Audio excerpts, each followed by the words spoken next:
Hi friends, ரொம்ப சோகமாக இருக்கேன், ரொம்ப கவலையில் இருக்கேன். சிரிக்காத ஜான்சன், அமைதியாக இரு. என்னன்னா மத்தியானம் கடைக்கு போகலான்னு சொல்லிட்டு போனோங்க. ஒரு ஃபாலோவர்ஸ் வந்து பார்த்துட்டு உங்கள் வீடியோலாம் ரொம்ப நல்லா இருக்குன்னு சொல்லி ரொம்ப சிரிச்சு சூப்பராக போடுறீங்க வீடியோலான்னு சொல்லிட்டு பேசினாங்க. அப்புறமா தாங்க தெரியும் அவர் வந்து என்னை கேட்குறாரு. நான் கூட நினச்சேங்க இவ்வளோ நாள் இவரு தான் உங்கள் வீட்டுக்காரு, நீங்கள் தான் அவங்க ஒய்ஃப்னு சொல்லி நான் நினச்சேன்.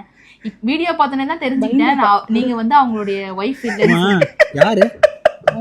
சத்தியமா புரியலங்க. சும்மா அந்த வீடியோ வந்து ஒரு காமெடிக்காக தான் போட்டோம், புரியுதுங்களா? நான் வந்து அவருடைய ஒய்ஃப் தான், அவர் வந்து என்னுடைய ஹஸ்பண்ட் தான், சரிங்களா? சிரிக்காத, நான் சீரியஸா பேசிட்டு இருக்கேன், சரியா? நான் சீரியஸா பேசிட்டு இருக்கேன், சரிங்களா? எனக்கு என்ன பேசுறதுனே தெரியல. சரி விடு டென்ஷன் ஆகாத. இல்லை ஆக்சுவலாக வந்து கடைக்கு போகும்போது அவர் பார்த்துட்டு வந்து இந்த மாதிரி உங்கள் வீடியோலாம் நல்லா தான் இருக்குது அப்படின்னு சொல்லிட்டு பேசியிருந்தார்.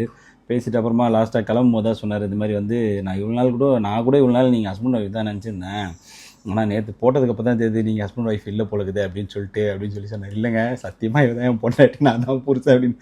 அவர் நம்பவே இல்லை, கடைசி வரைக்கும் நம்பாமே போயிட்டார். அவர் என் குழந்தைய கூப்பிட்டு போயிருந்தா கூட நம்பி இருந்திருப்பாரு, அவர் அது கூப்பிட்டு போனால் நம்பலை. ஒரு வீடியோ தாங்க எடுத்தோம், சரிங்களா? இதான் என் ஒய்ஃபு, நான் தான் ஹஸ்பண்டு. தயவு செஞ்சு யாரும் அதுமாதிரி தப்பாக எதுவும் பேசாதீங்க.